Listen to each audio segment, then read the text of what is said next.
Bueno, primero, muchas gracias por comunicarte, Íñigo, la verdad, ¿eh? ¿Cómo está en España? ¿Hace frío ahí? ¿Usted, hace calor? ¿Ustedes tienen calor? Hace un calor horroroso, hace un calor terrible. Para nosotros agosto es calor, calor terrible. Y hoy es el día que nos hemos enterado, no sé si has visto, que hoy es el día que nos hemos enterado que el, que el rey se fugó, está fugado en Arabia Saudí. ¿Se jugó? Sí, se fugó, para que no le puedan, para que no le puedan juzgar, supongo, y para no explicarnos qué hizo con el dinero. Hoy nos hemos enterado que está alojado en el país modélico llamado Arabia Saudí. O sea que Perfecto. regalito de verano nos ha dado. Es un país donde tengo entendido que se respetan mucho los derechos humanos, ¿no? Perfecto. Todo es un modelo para las Naciones Unidas, los derechos humanos, para el pluralismo político. En este caso no van a decir nada. Sí, sí, los amigos del pluralismo político. Bueno, ¿tú qué tal estás? ¿Cómo estáis? Bueno, mira, hoy acá se recuerda la muerte del padre fundador, o uno de los padres fundadores de la Argentina, que es el general San Martín.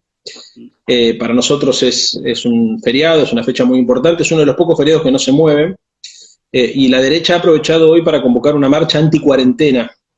Hay una convocatoria a una movilización en el obelisco y a partir de, calculo, de las 4 de la tarde más o menos, se irán concentrando ahí con el espíritu de protestar en contra de lo que ellos consideran que es el avance de un régimen autoritario que les cercena las libertades individuales. Y eso acá abrió un debate fuerte. Vos me contabas, ahora te digo para que nos cuentes vos, me contabas que allá pasa algo parecido. Acá la diferencia es que institucionalmente la principal coalición opositora ha sido ambigua, no ha tomado una definición categórica, a pesar de que algunos estamos diciendo, por supuesto, que esto genera complicaciones desde el punto de vista de que se puede contagiar gente, al contagiarse pueden ser asintomáticos, contagiar a otros, y eso puede producir una saturación del sistema sanitario de salud. Claro. Entonces, estamos muy preocupados con ese tema, pero bueno, la verdad es que hoy va a ser una jornada caliente en la Argentina y entiendo, digamos, que a ustedes les ha pasado algo parecido. Si hubo ayer una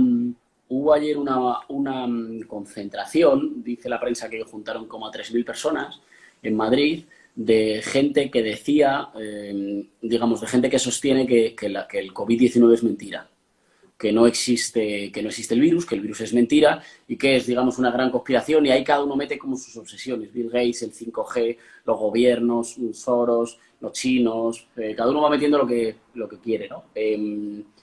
Lo cual, pues claro, además de lo que nos merezca como opinión política, es que, bueno, pues es un riesgo sanitario, ¿no? Que además yo creo que entronca, o sea, yo creo que con eso hay dos cosas. Lo estaba pensando hoy, yo creo que con eso hay dos cosas. Por una parte, es un síntoma de la época en la que vivimos, ¿no?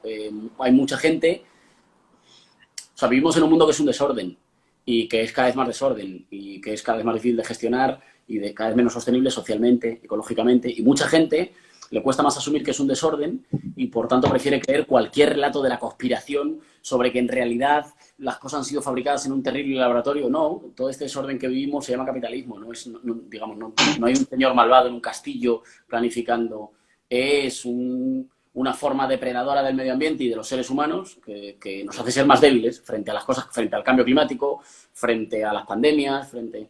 Pero luego la otra cosa es que yo creo que lo que hay en discusión por parte de las derechas es la idea de libertad. Porque para ellos, con el virus, lo que están diciendo es que la libertad es que nadie te pueda poner límites, ¿no? A mí, ¿quién me tiene que decir si yo llevo mascarilla o no? Si yo me tengo que confinar o si yo tengo que respetar la distancia de seguridad, ¿no? Yo como individuo soy absolutamente libre y puedo hacer lo que me dé la gana. Es curioso porque es algo que solo le reclaman a los gobiernos. Ellos, como individuos, le ceden todos sus datos y sus datos personales a Google, a Amazon, pero con las transnacionales nunca les importa, ¿no? La cosa es con los gobiernos. Y yo creo que frente a eso nosotros tenemos que levantar otra idea de libertad. Para nosotros la libertad no es un individuo solo, aislado, que tiene miedo de todo y que no quiere que nadie le ponga límites. Es dotarnos de nuestros propios límites, es tener un orden en común que nos permita ser, pues eso, ¿no? Libres e iguales y darnos seguridad frente a lo que viene con los virus, frente a lo que viene con el cambio climático y las enfermedades que puede generar. No sé, me parece que de fondo hay una pelea sobre lo que es la libertad. Para ellos, la libertad negativa, que a mí nadie me diga lo que tengo que hacer. Para nosotros, pues la libertad positiva. Tiene que haber instituciones públicas que nos nivelen y que nos permitan desarrollar vidas pues, más libres, más seguras, más tranquilas, un poco más felices. Yo sé que no es esto lo que tienen en la cabeza, digamos, los locos que salen a manifestarse diciendo que el virus no existe, ¿no? Pero de fondo, que también, yo no sé cómo es en Argentina, ahora te quería preguntar, en España, una parte de las protestas de las derechas contra las medidas de confinamiento eran de los sectores más acomodados, que yo creo que están acostumbrados a que las normas no van con ellos. Y entonces, cuando hay normas que son vigentes para todos, tienen una especie de indignación de casta. O sea, como diciendo, pero oiga, a mí no me puede imponer nadie. Están acostumbrados a no pagar impuestos en nuestros países. No respetan la mayor parte de las normas. Se van a vivir lo más lejos posible del resto de las poblaciones. Los ricos en realidad están en proceso de independizarse de sus países, ¿no? De secesionarse de sus sociedades y vivir lo más al margen posible, lo más aislados posibles, sin tener nada que ver con sus pueblos. Y cuando viene la pandemia, de la que solo nos salvamos juntos, pues resulta que a ellos les parece una ofensa que alguien les imponga normas. Que la misma norma funcione para el conductor de autobús y para un privilegiado, a ellos les parece un insulto. Y entonces dicen, bueno, pero ¿quién es el gobierno para fijarme normas? Pues es muy sencillo. Para mí no es el gobierno. Es que esta pandemia solo se sale, digamos, con una orientación, lo digo claramente, con una orientación socialista. Es que el virus, por mucho dinero que uno tenga, no se libra del todo. Es que de esta solo salimos como sociedad entera. Digamos, solo salimos cooperando. Después de mucho tiempo el neoliberalismo diciéndonos que cada uno tenía que ir a lo suyo, ser el más listo, el más piola, pisar al otro, engañar, ¿no? Como el hombre hecho a sí mismo, resulta que la mayor amenaza que vive nuestra generación no te salvas por muy grande que tengas el todoterreno o por mucho dinero que tengas en tu cuenta corriente. Te salvas solo si tienes una buena sanidad pública y un Estado que cuida de todo el mundo, ¿no? Y claro, eso no lo pueden, le revienta la cabeza.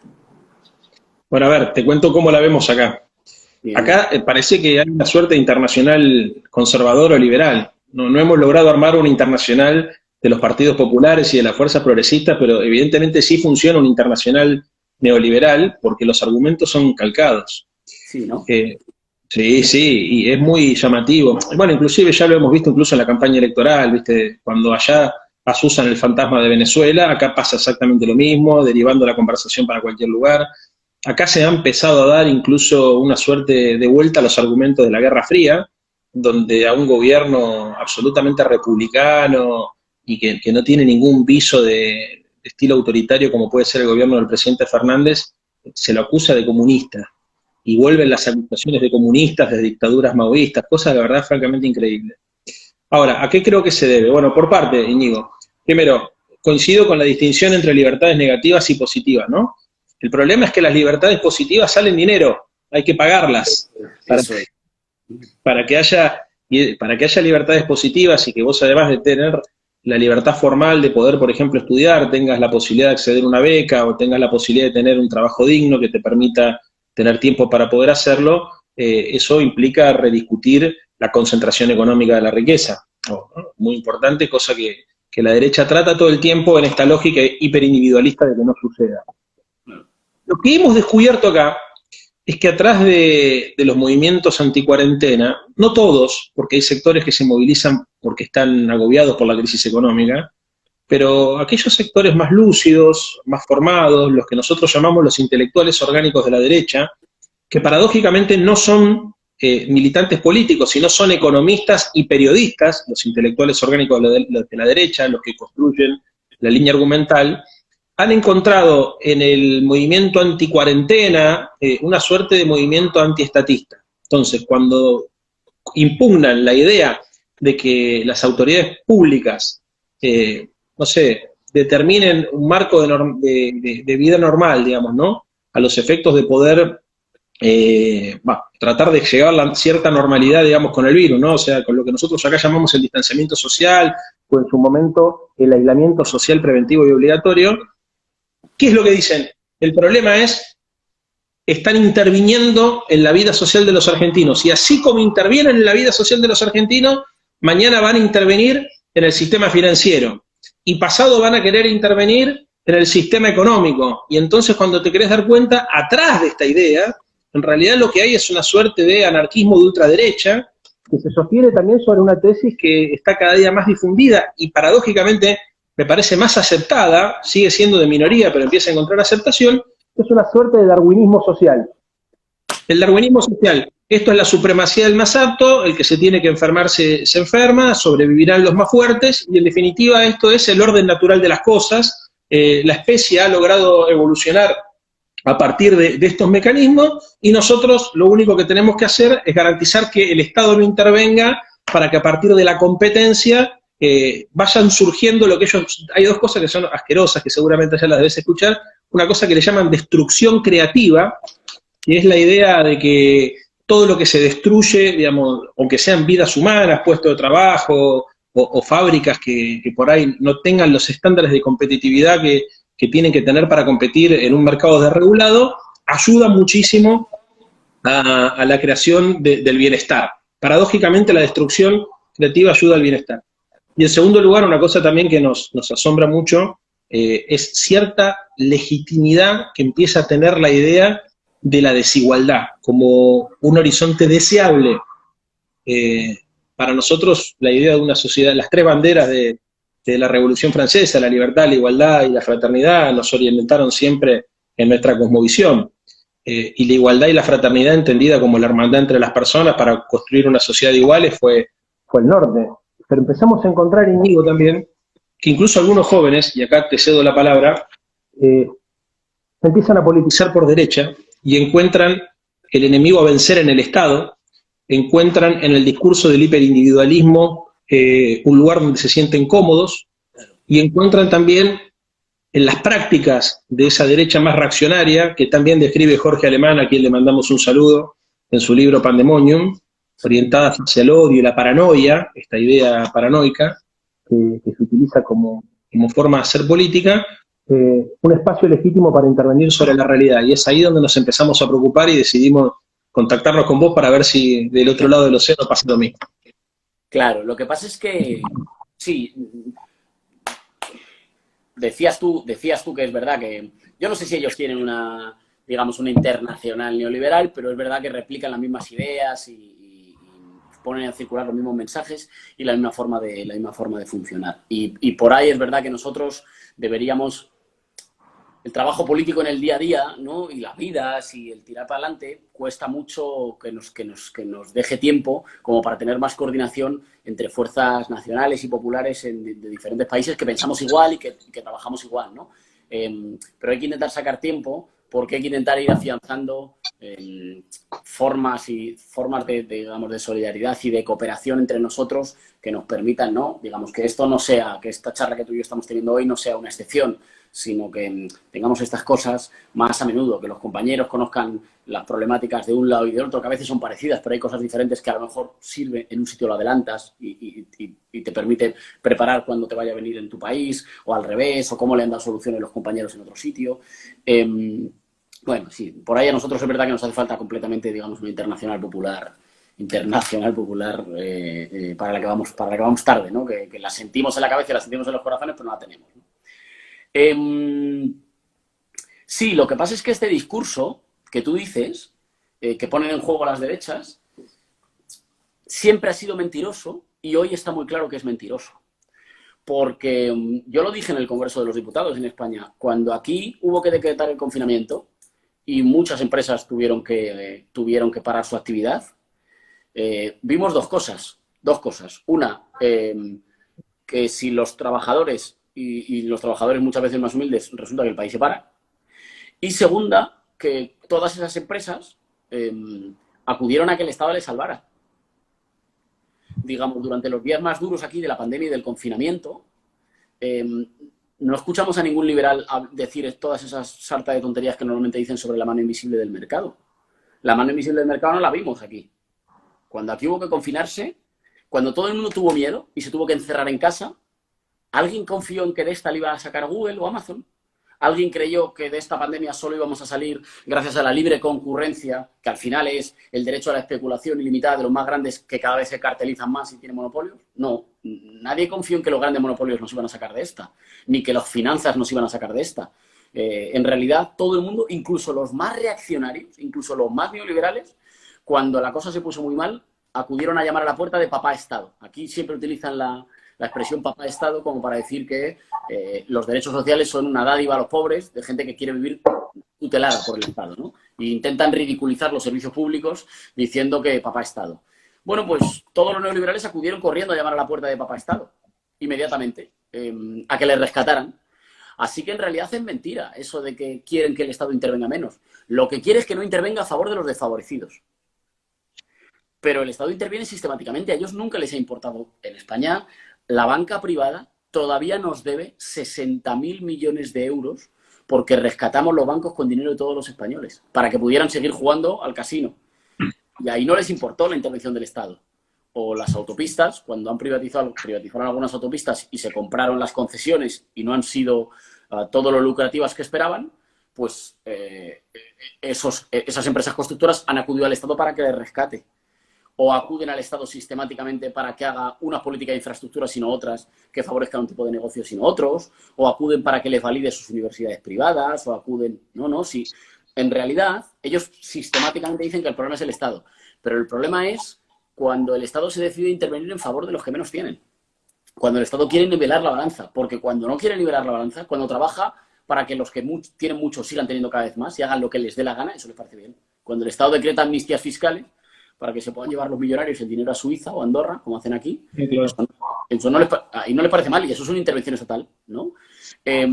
Así que me parece que la pandemia ha desvelado, claro, nosotros igual siempre lo decíamos, pero me parece que hoy para todo el mundo está claro.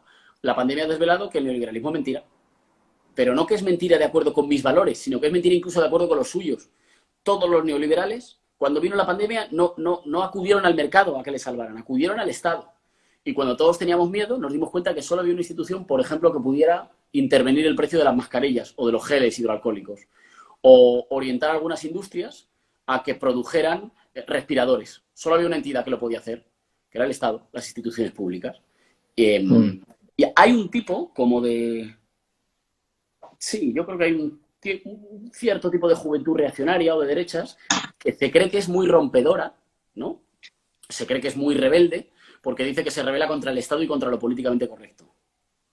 En realidad es un acto profundo de cobardía porque lo que se rebela es contra los servicios públicos. Contra lo que se rebela es contra las poquitas, débiles instituciones niveladoras que tenemos. Porque lo que quieren es la libertad absoluta del que más tiene, que se convierte en la tiranía de todos aquellos que no tienen. Nosotros aquí siempre decimos, mira, si una libertad cuesta dinero es un privilegio.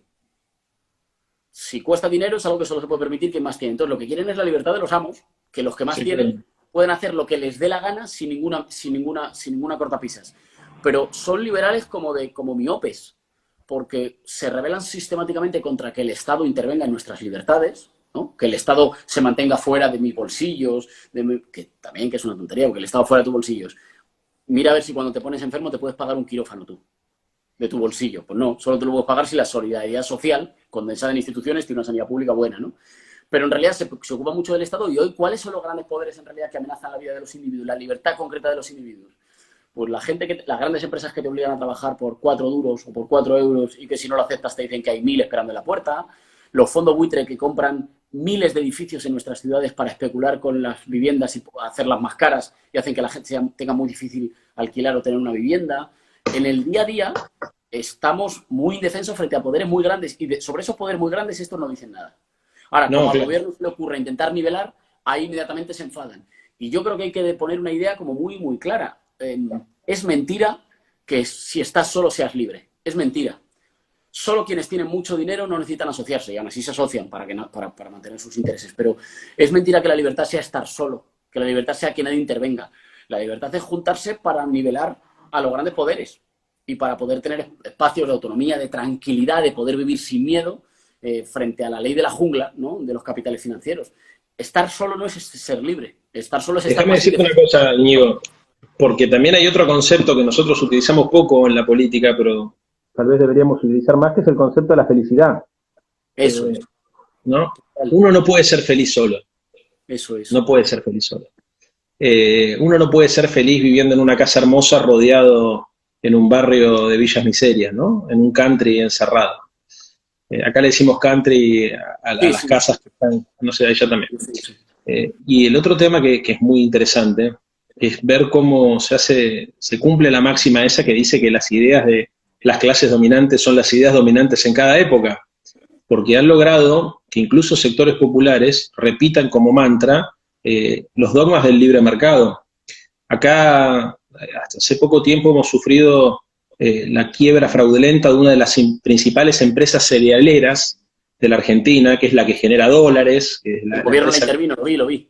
Vicentín, ¿no era? Bueno, sí, y fue muy impresionante cuando se movilizó todo el pueblo de Santa Fe para pedir que el Estado no intervenga. En realidad fue una cosa muy extraña porque la empresa había estafado a productores agropecuarios, a bancos nacionales, entre ellos el Banco Público, y a bancos extranjeros, en una deuda que, no sé, de 1.700 millones de dólares. Y no pueden pagar nada, están en quiebra, ¿no? Mejor dicho, están en concurso, están camino a la quiebra.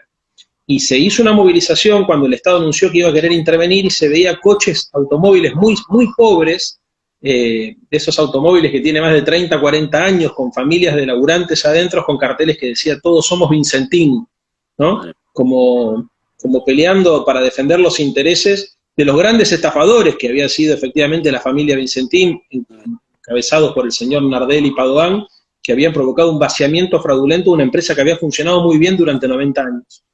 Y eso acá llevó a una pregunta muy profunda, que es cuál es el grado de influencia de las derechas sobre el sentido común, sobre la construcción del sentido común, de lo que es permitido, de lo que es prohibido, de lo que es deseable, de lo que es indeseable. Y a mí me preocupa mucho, desde el punto de vista que empiezo a entender que incluso aquellos beneficiarios de la seguridad social han empezado a plantear la idea de la responsabilidad individual de los servicios públicos.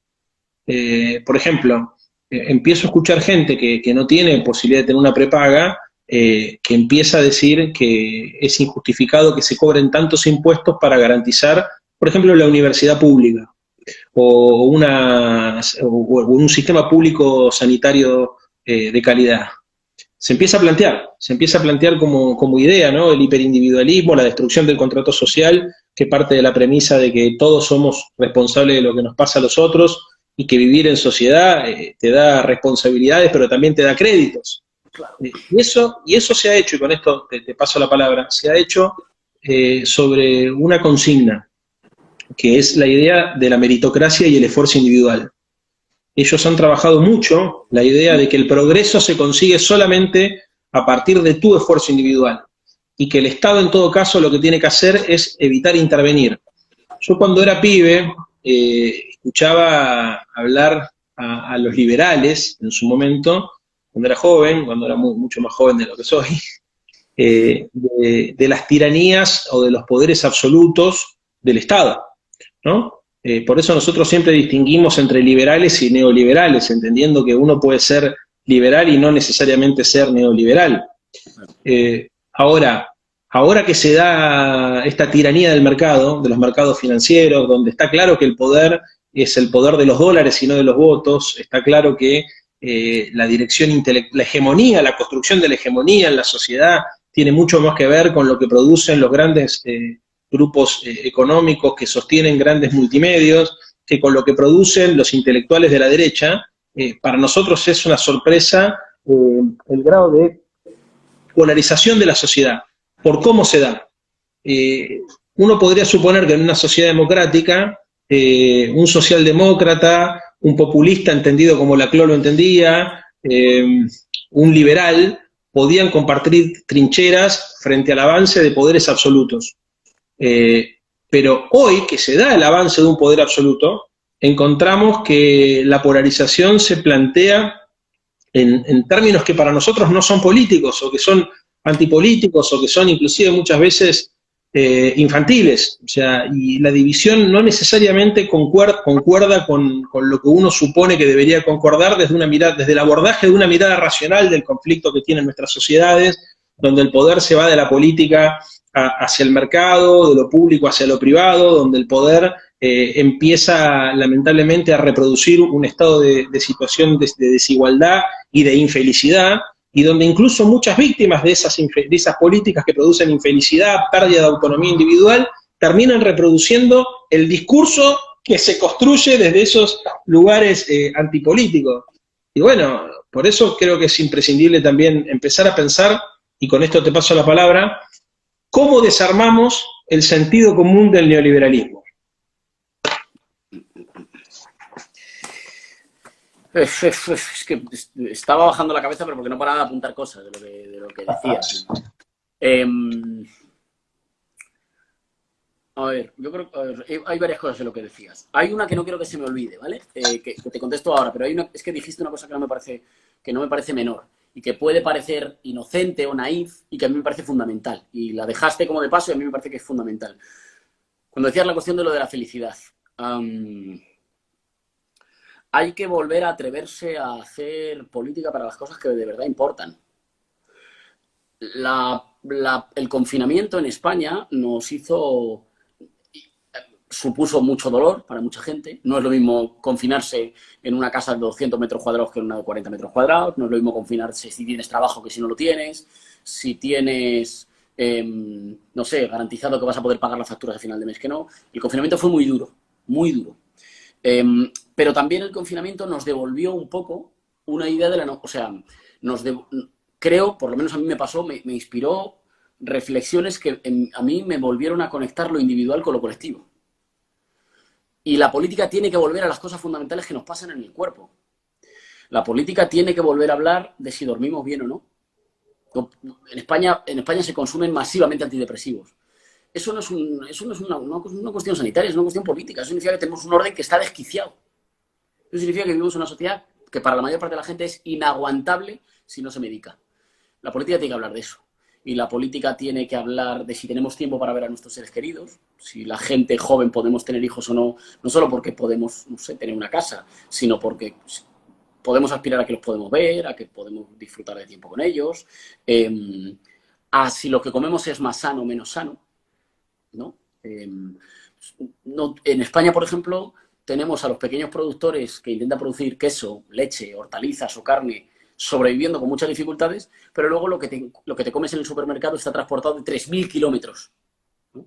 Los que intentan producir garbanzos en el sur de la Comunidad de Madrid no pueden producir, tienen muy difícil sobrevivir, pero luego tú vas al supermercado y los garbanzos han viajado desde México, envueltos en plástico y han consumido toneladas de combustible y han dejado mucha huella ecológica. Si algo tenía, digamos, el ideal del socialismo era que tenía que volver a hablar del derecho de las personas a ser felices. Y eso tiene que ver con el tiempo, tiene que ver con cómo son nuestras ciudades, si son más verdes o menos, tiene que ver... Yo, por ejemplo, no sé, en la pandemia volví a escuchar pájaros en Madrid, que hacía mucho que no escuchaba pájaros. Y cualquiera que lo escuche dirá, pues esto es una tontería, medio hippie, ¿no? Como medio de los 60, medio... No, si lo que nosotros queremos en realidad es democratizar, ¿no? La belleza, democratizar la posibilidad de que la gente viva bien y que eso no sea un lujo carísimo, ¿no? Y hay que volver a discutir. Yo creo que eso igual el peronismo lo ha trabajado mucho en Argentina, digamos, lo ha practicado mucho, pero tenemos que volver... Acá el peronismo le llama a eso la democratización del goce.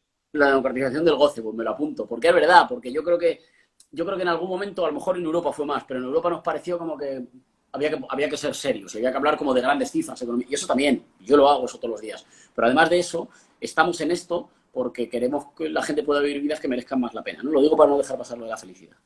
Y dos cosas de lo que apuntabas. Una, lo de la meritocracia. El diario español El País, que no es que sea el Praza, digamos, sacó un gráfico en el que uno podía comprobar, poniendo su código postal, es decir, mostrando dónde había nacido, podía comprobar la evolución, creo que era desde los años 80 hasta ahora, de la renta per cápita en esos sitios. ¿Qué demostraba básicamente ese gráfico? Ese gráfico demostraba que el principal factor que condiciona tu futuro hoy en España es dónde has nacido, quiénes son tus padres. Eso significa que la meritocracia es un cuento. Pero eso no significa que nosotros no tengamos que estar en contra del mérito. Nosotros queremos defender que la gente pueda hacer las cosas de acuerdo con sus talentos, con sus pasiones, con sus capacidades. Pero hoy lo que más predice tu futuro es tu código postal, es decir, dónde ha nacido. Por decirlo en corto, naces en familia rica, tienes muchas posibilidades de morirte con esa misma renta per cápita, naces en familia pobre, tienes muchísimas más posibilidades de morirte pobre. Ya está. Los liberales, si fueran honestos, deberían decir... La gran brecha, de Stiglitz. Yo me lo leí en un librito, de dos profesores españoles que se llama La extinción de los ricos, que básicamente es lo mismo. Los liberales, si tuvieran algún sentido del decoro, si tuvieran alguna honestidad intelectual, los liberales de hoy, igual los liberales del siglo XIX a los de hoy no los querrían ni ver, pero los que hoy se dicen liberales, si tuvieran algún sentido de la decencia, estarían de acuerdo con nosotros en que para que se puedan aprovechar los méritos y las capacidades de todo el mundo hay que igualar. Porque si no, el que nace en una familia muy humilde a lo mejor podría ser un estupendo cirujano o una magnífica ingeniera o un estupendo desarrollador de videojuegos, pero la pobreza, la exclusión o la falta de oportunidades le impedirán desarrollarlo. Y eso, para nuestros amigos liberales, no es solo un problema de su familia, es un problema de todo el país. Hoy España está perdiendo grandes científicos que como no nacen... Estáis ahí haciendo una matanza de cerdo o algo así, parece. Están saliendo unos perros acá. Hoy en España a lo mejor están naciendo... Son unos, perdonadme, Íñigo, son unos perros terribles. Eso, hoy en España pueden estar naciendo fantásticos ingenieros, fantásticos científicos que nunca podrán desarrollar sus capacidades porque no han tenido la suerte de nacer en una familia con grandes posibilidades, sino que nacer en una con muchas menos posibilidades. ¿Esto qué significa? Esto significa que la desigualdad, además de ser injusta, es económicamente ineficaz. La desigualdad nos hace perder el talento de mucha gente que se queda por el camino y, por tanto, hasta que no haya igualdad de oportunidades, la meritocracia es mentira. Porque básicamente la gente... Yo el otro día lo decía en una entrevista con el País. La desigualdad hace que algunos tengan tengan un tiro en la vida y que algunos tengan varios. Es decir, que si has nacido en una familia que tiene colchón social, que te puede aguantar, tú puedes intentar montar una empresa, te sale mal. Y te estudias un máster, luego resulta que no te sale como creías. Luego te pones a trabajar una cosa, pero no te gusta y lo dejas. Tú tienes varias intentonas. En el casino de la vida tú tienes varias fichas para jugar. Quienes nacen en hogares más golpeados no tienen varias fichas, tienen una y si la ficha les sale mal se van al carajo. ¿No? Vos sabés que... Cuando se van al carajo nos vamos todos como sociedad con ellos. Sí, claro. Dos cosas en relación a eso, que nosotros a veces intuimos que... Perdóname, y luego te entro a lo del sentido común Perdón, sí. Pero que no me olvido, digo. No, decía que a veces en la simplificación para muchos de nosotros la desigualdad es solamente la desigualdad de ingresos o de riqueza. Pero en realidad, trayéndolo a Pierre Bourdieu, podríamos decir que también existe el capital social, ¿no? No es lo mismo nacer en una familia que tiene contactos que en una familia que no los tiene. No es lo mismo que mamá y papá tengan biblioteca a que no los tenga. No es lo mismo que... Leer, Claro, que inclusive el uso de las palabras. No es lo mismo tener un vocabulario florido que tener un vocabulario limitado. Una de las consecuencias del deterioro de la educación y de las políticas neoliberales en los barrios populares en la Argentina es que los niños usan cada vez menos palabras, el lenguaje es cada vez más acotado, y eso obviamente te condiciona, te autoestigmatiza, y hace paradójicamente que pierdas competitividad en el mercado laboral. Y después tenés un montón de prejuicios que tienen que ver con la dirección. Yo soy amigo de los chicos de La Garganta Poderosa, que es una organización que trabaja en villas, que te quieren mucho, te mandan un saludo. Y me decía Nacho Levi, su principal referente, que es muy difícil para ellos, por ejemplo, en la villa de Zabaleta, poner en el currículum vitae, en el CV, el domicilio de donde viven, porque inmediatamente quedan descartados por el hecho de vivir en el pasillo 4, manzana, ¿no? Las calles no tienen nombre, han hecho todo un proceso de ponerle nombre a ellos, digamos, ¿no? Eso por un lado. Y segundo, un dato también para los que están viendo, que sabemos que hay mucha gente que estudia ciencias políticas o ciencias económicas y nos ven. Cuando hablamos del desincentivo del crecimiento económico que genera la desigualdad, hablamos básicamente de dos cosas. Primero, que los sectores que están en la punta de la pirámide social consumen una proporción muy pequeña de sus ingresos, porque ahorran y atesoran mucho más de lo que atesoran o lo que gastan inclusive los sectores intermedios, sin hablar los sectores populares que consumen directamente todo lo que les entra. Entonces, esa situación provoca que haya gente que tenga ingresos por debajo de sus necesidades, que no pueda acceder a lo básico, y haya gente que tenga más dinero de la que pueda gastar en su vida, que en lugar de invertirlo, lo que hace es lo atesora en paraísos fiscales, y para muestra lo tenemos a Macri. Esta batalla es una batalla compleja. O al rey de España, a Macri o al rey de España. O al rey de España. ¿Por qué? Porque además se ha construido la idea que quienes son exitosos en el mercado acumulando dinero pueden ser exitosos para la política.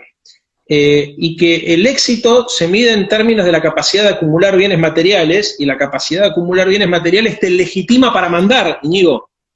Entonces, es una pelea, porque entonces, por ejemplo, mucha gente te dice, bueno, pero, a ver, tú, Íñigo, ¿qué haces?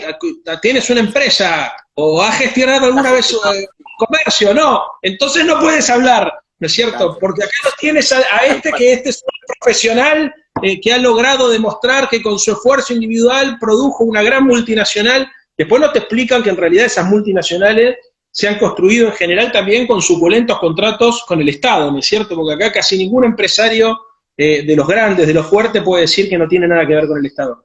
Pero en términos culturales, y en términos de la hegemonía, de la dirección intelectual, cultural, de la aprehensión del sentido común, una de las cosas que más me preocupa es el éxito entendido solamente como la habilidad para acumular bienes materiales, Íñigo. Claro. Claro, es que tú antes, que ahí era lo que tú antes decías, digamos, ¿cómo puede ser? Que es como la pregunta, que en mi opinión la respuesta ahí no es la economía. ¿Cómo puede ser que unos pocos que consiguen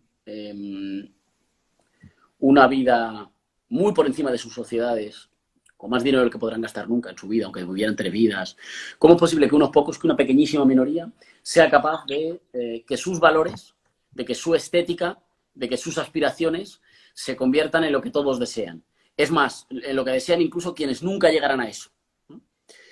Ahí no es la economía. Yo creo que ahí el marxismo siempre da la explicación. No, bueno, pues la falsa conciencia, y entonces, como son los de arriba, pues sus ideas permean hacia los de abajo. Yo creo que... O sea, el neoliberalismo, por ejemplo, digamos que comienza a hacerse hegemónico recuperando una buena parte de los temas de la izquierda desde 1968 en adelante, que le hacía a la burocratización de la vida, a que todo estuviera arreglado, digamos, a las voluntades antiautoritarias también de liberación personal y colectiva. Lo que pasa es que las coge y el neoliberalismo te dice, bueno, pues esto se arregla, digamos, en el mercado, en la guerra del todos contra todos en el mercado. Nosotros creo que tenemos que pensar bien, por una parte,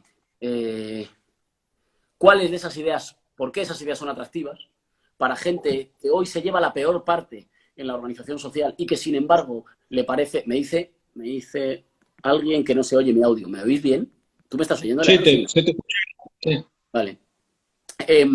No, ¿por qué algunas ideas de los de arriba son tan atractivas para muchos de los de abajo, ¿no?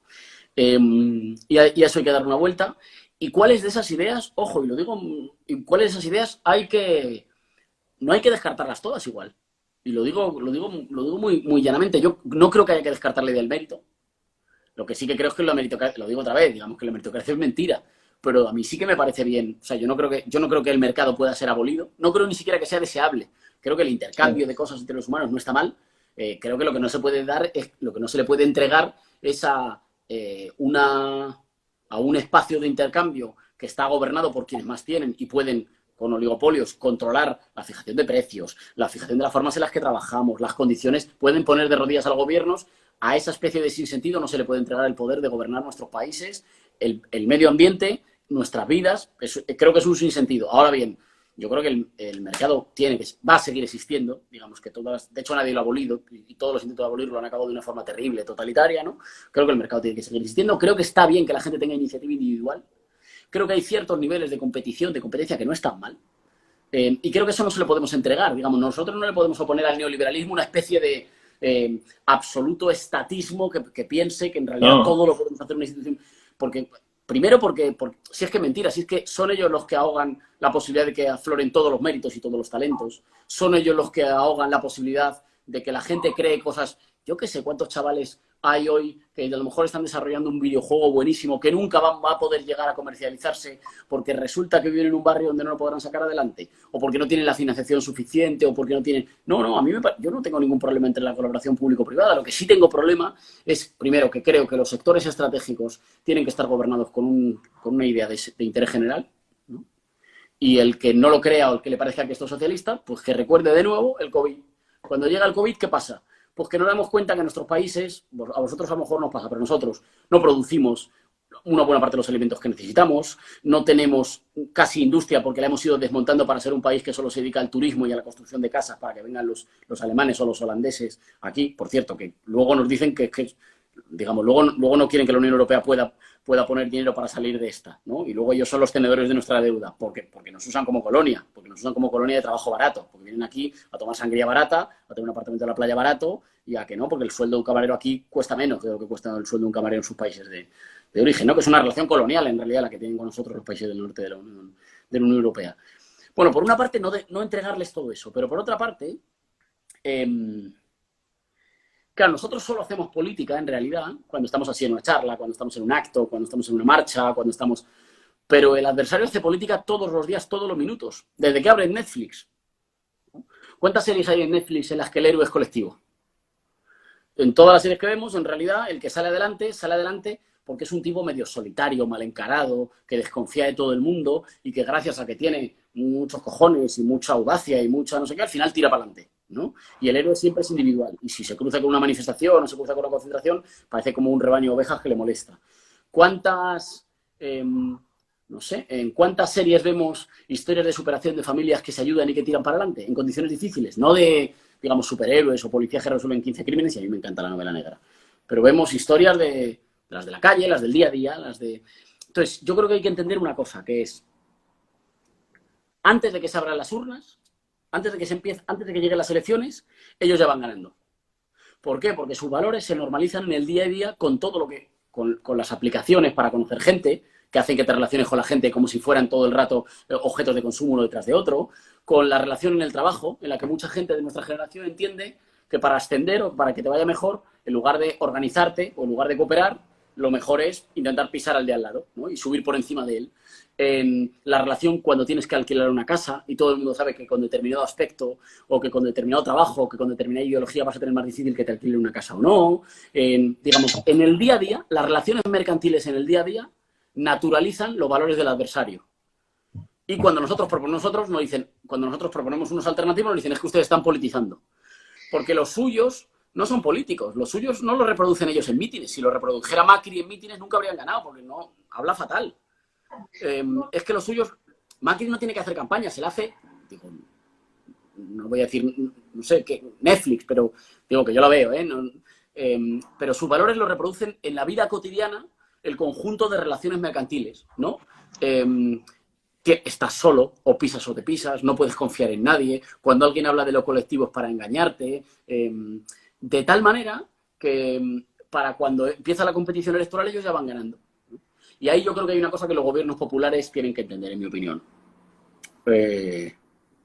O dos diría. Una, gobernar es también gobernar el deseo, ¿no? Y no vale de nada igualar económicamente o solucionar la pobreza más dura si no producimos horizontes de deseo diferente, ¿no?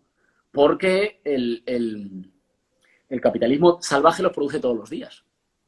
No te dice que tú puedas tener todo lo que te anuncia, pero te dice que puedes soñar con tenerlo, ¿no? Y para mucha gente, pues, digamos, un sueño repetido muchas veces se parece más a, ¿no?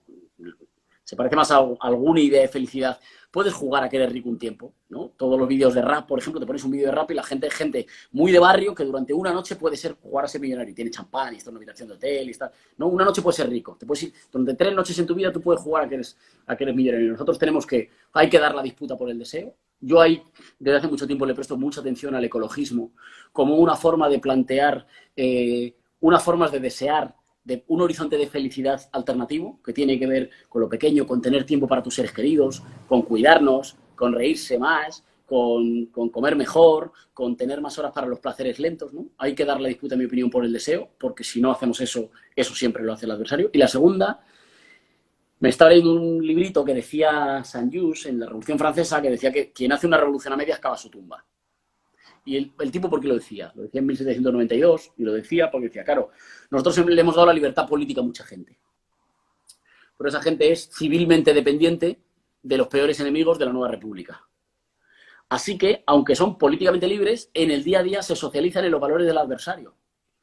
Bueno, pues hoy yo diría que para los gobiernos populares democratizan, expanden el alcance de la soberanía popular, pero si no tocan las bases del poder oligárquico con las cuales los oligarcas educan a la gente en el día a día, educan sin tener que imprimir panfletos ni libros, los educan en la vida cotidiana, en cómo funciona. Si no tocamos eso, en realidad lo disputamos, damos la disputa siempre en su campo. Damos la disputa siempre en su terreno de juego. Y un gobierno popular debería plantearse cómo hacer para que las siguientes generaciones que nazcan en su país nazcan con unas formas de desear, de relacionarse, que tengan más que ver con la cooperación, con la risa, con la felicidad, con el tiempo, con el cuidar de la tierra, con el cuidar de los seres queridos, y no con el ideal de ser yo el que más, ser el que más acumula, pisar al de al lado siempre es un enemigo, estoy solo, pero la soledad la trampeo, la disfrazo de consumo permanente de medicamentos, ¿no? Me parece que la pelea del deseo ahí es... O sea, que chocar con el neoliberalismo es chocar con su régimen del deseo también, yo creo un poco, ¿no? No sé cómo lo ves. Por eso me ha interesado tanto lo que decías de la felicidad antes, ¿no? No, a mí, eso para mí es el debate del momento, ¿no? Básicamente porque no lo estamos discutiendo. Claro. Entonces, se necesita profundizar por ahí, porque está claro que si queremos pelear contra el neoliberalismo sin poner en crisis su estructura de valores, vamos a perder. Nos va a pasar lo mismo que le pasó a la Unión Soviética en la competencia por la productividad con los Estados Unidos, ¿no es cierto? O sea, era más fácil cambiar sumarte al enemigo. Si el éxito se mide en lo que podés acumular y el éxito se mide en lo que podés consumir, y no vas a tener en cuenta, por ejemplo, el deterioro del medio ambiente, es más fácil. Perdona que te interrumpa, es que además es un éxito que todos sabemos que... O sea, estamos hablando en Instagram. ¿Cómo funciona Instagram? En Instagram todo el mundo pone las fotos, los vídeos y las fotos, parece que todo el mundo es permanentemente feliz. Yo abro Instagram y mis amigos nunca están jodidos en Instagram, ¿no? Luego quedas con ellos a tomar una cerveza y algunos están hechos mierda, o están tristes, o le dejó la novia, o no tienen tiempo para ver a sus hijos, o en su trabajo les hacen la vida imposible, o no se van a poder ir de vacaciones este año y están muertos de calor en Madrid y no lo soportan. Pero todo el mundo estamos como obligados permanentemente a gestionarnos como si fuéramos nuestra propia empresa y a dar como la mejor cara de nosotros mismos, ¿no? Cuando en realidad todos sabemos que ese éxito es mentira. Si es que luego cuando la gente se queda encerrada en casa, ese éxito no se sostiene. Somos individuos rotos, somos individuos muy solos, somos individuos que tienen una relación neurótica con su teléfono móvil, que tienen una relación neurótica con su coche, somos individuos que vivimos permanentemente como con miedo. O sea que es muy importante que cuando la story de Instagram o el videoclip o el no sé qué se acaban y viene la otra parte de la vida, la gente está muy golpeada. Pero no solo económicamente golpeada, psicológicamente, digamos, porque el neoliberalismo es la vida. Porque vos hablabas del 68, ¿no? Y nosotros yo creo que necesitamos construir un movimiento contracultural. Claro. Hemos aceptado demasiado los patrones estéticos, los modelos aspiracionales, inclusive las formas de vida. Claro. Me gusta mucho el Pepe Mujica, porque el Pepe es uno de los únicos que se ha animado a ir a los centros neurálgicos del poder a decir que la forma de vida que está proponiendo el capitalismo no genera nada más que angustia y autoexplotación. ¿Viste? Habrás visto ese famoso discurso del Pepe donde dice, vos estás todo el tiempo endeudándote para comprar algún cacharro, le dice él, que supongo que en el idioma uruguayo cacharro debe significar alguna baratija, piensas que lo haces, que lo compras con dinero, ¿no? Pero no lo compras con dinero, lo compras con el tiempo que utilizas para generar ese dinero, para terminar comprando. Che, ¿te fuiste, Ñigo? ¿Estás por ahí? No, he ido a encender la luz. Ah, bueno. Dale, que aquí, perdón. No, te escuchaba, estaba encendiendo la luz. Aparte, las 8 y oscurece. Me lo aprendí. Te decía lo del Pepe, que hablaba del tiempo que se utiliza para juntar ese dinero, que finalmente sirve para que te compres algo que no le vas a dar ninguna utilidad, porque dejas de sentir de felicidad al poco tiempo, ¿no? El ejemplo de cambias el auto, te sentís muy feliz los primeros días y después es un auto más y necesitas volver a consumir otra cosa. Nada, yo creo que ahí hay algunas relecturas que son imprescindibles. Para mí la relectura de Fromm, no sé si lo has leído bastante o no, de Erich Fromm, son necesarias para plantearnos también cómo nosotros tenemos que construir un discurso que tenga anclaje no solamente en lo político, sino también en lo filosófico y en lo existencialista. En segundo lugar, creo que uno de los grandes problemas que tenemos es que ha entrado en crisis el paradigma del neoliberalismo. Nosotros nos definimos como post-neoliberales, pero no hemos construido un paradigma alternativo. Y nosotros empezamos a hablar hace un tiempo de una idea, que es la idea de la democracia comunitaria. porque en definitiva, si te pones a pensar, la gran contradicción es entre el individualismo y la comunidad.